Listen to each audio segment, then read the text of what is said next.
Hello, welcome back. My name is Sin, and on my channel, I love to talk about female directors and other women in Hollywood who are trailblazing the industry. It's October.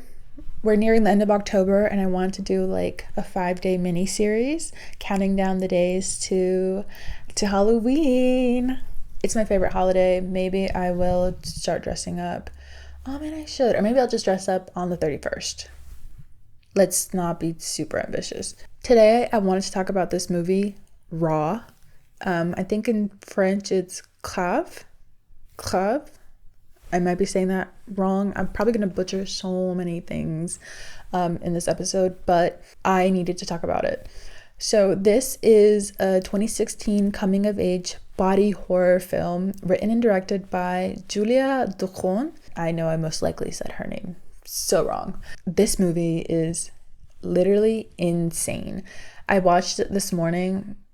I wanted to watch it in the morning just in case it was like super scary, but it's actually just very gory because it's like body horror, right? It follows a young vegetarian's first year at a veterinary school, and she's a legacy student. So her parents went to the school, and then her sister is actually like a sophomore at this school, and so it's her freshman year at this school, and they have a hazing ritual for first years, and so they make you eat raw, I think it was like a rabbit kidney or rabbit liver or something, and after she eats that raw piece of meat, she develops this like craving for human flesh.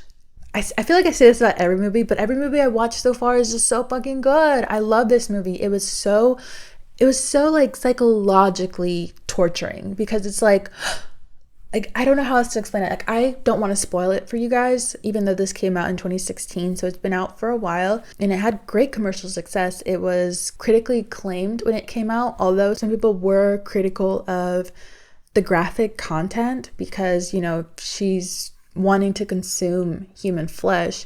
She eats like raw chicken and stuff, and so it does get gory. I'm not gonna sit here and lie, and there's a lot of nudity in it.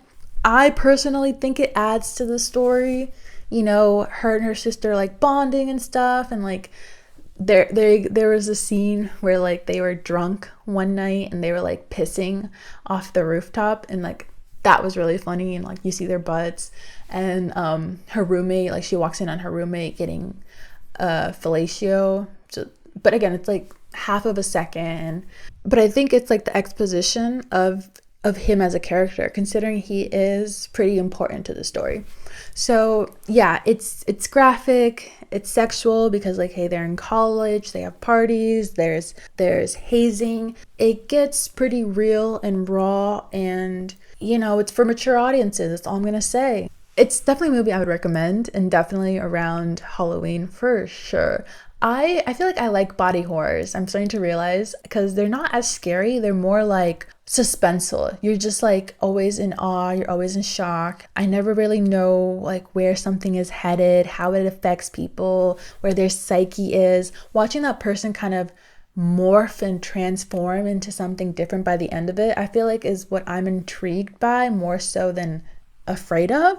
But it can be chilling because it's like it's dark and it's graphic. So that's what I really like about this film. And I feel like French female directors, like they've got body horror down, because this movie and The Substance, I think, were both directed by French filmmakers, if I'm not mistaken. Also, the cinematography is really, really good. The pacing is really good. The acting is incredible. The content and like the direction the story goes, mind-blowing. Like, I never would have thought like this is where it's headed and this is how it ends. Again, I'm not gonna spoil it for you, so you guys need to just check it out. It is so good. Definitely like cinematic masterpiece for sure.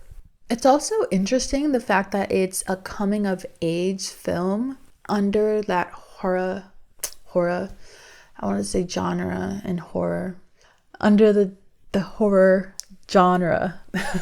Horror. So I thought that was an interesting aspect. It's like it tackles with these themes of personal identity, academic identity, finding your way in like a new environment, weird extra layer of like pressure because you have like a reputation even before you get there because of your parents, because of your siblings. Like, you have this legacy in a way that you're trying to fulfill while also simultaneously figuring out who you are.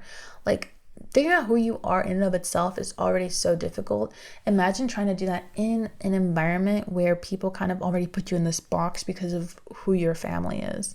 And then on top of that, her relationship with her sister, Alexa. There are many parts of this movie where I was like watching it and I was like, yeah, they're definitely sisters. This is definitely a sister dynamic. So I wouldn't be surprised if the director has a sister, because if you're an only child or if you only have brothers, like, you don't understand what it's like having a sister.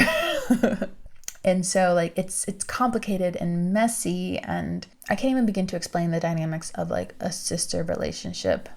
But this movie does a really good job of exploring that relationship within the context of this girl essentially becoming a cannibal. So it's just so trippy and fascinating and beautifully shot and beautifully written. The acting is amazing. It's like, the cinematography is captivating. I would definitely check it out. 10 out of 10 if you like body horror and if you're okay with gore. You know, this isn't one of those horror films where it's like super scary and it has like this paranormal element to it. I guess some people would classify cannibalism as having like a paranormal, I don't know, maybe. I'm not big into horror. It's not my favorite genre. I like to watch it around this time to have content to produce around Halloween, but I tend to stay away from horror. I like comedies, I like dramas, like, those are the two genres I mostly stay in, but this was a really good movie.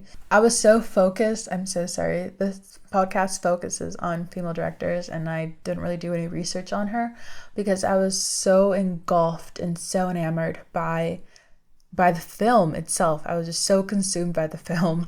That makes so much sense. She was born in Paris in the 1980s to doctor parents. Her mom was a gynecologist and her dad was a dermatologist. And a lot, if not all, of her work falls under this like body horror genre. Ever since like her first short film in 2012, Junior, is about a girl who, after contracting a stomach bug, begins to shed her skin like a snake. So she's always been fascinated about the human body and what it could possibly go through in these kind of different circumstances, whether it's like a parasite or cravings. I love that. See, this is something you can't get when you make bullshit films with AI. This is literally what I was talking about in my other episode. Like, there's that connection.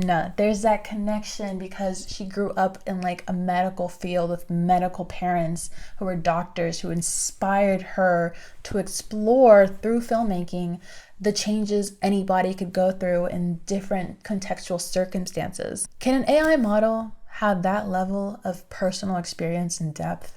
Absolutely not. And it definitely radiates through her work, that curiosity and that fascination and that personal experience with anatomy and life experiences. So kudos to Julia. I love her. I'm going to check out more of her work. So yeah, and on that note, thank you so much for tuning into my little corner of the internet. I have so much fun making these videos and I hope you guys have just as much fun watching them. Don't forget to like and subscribe and I will see you next time. Bye.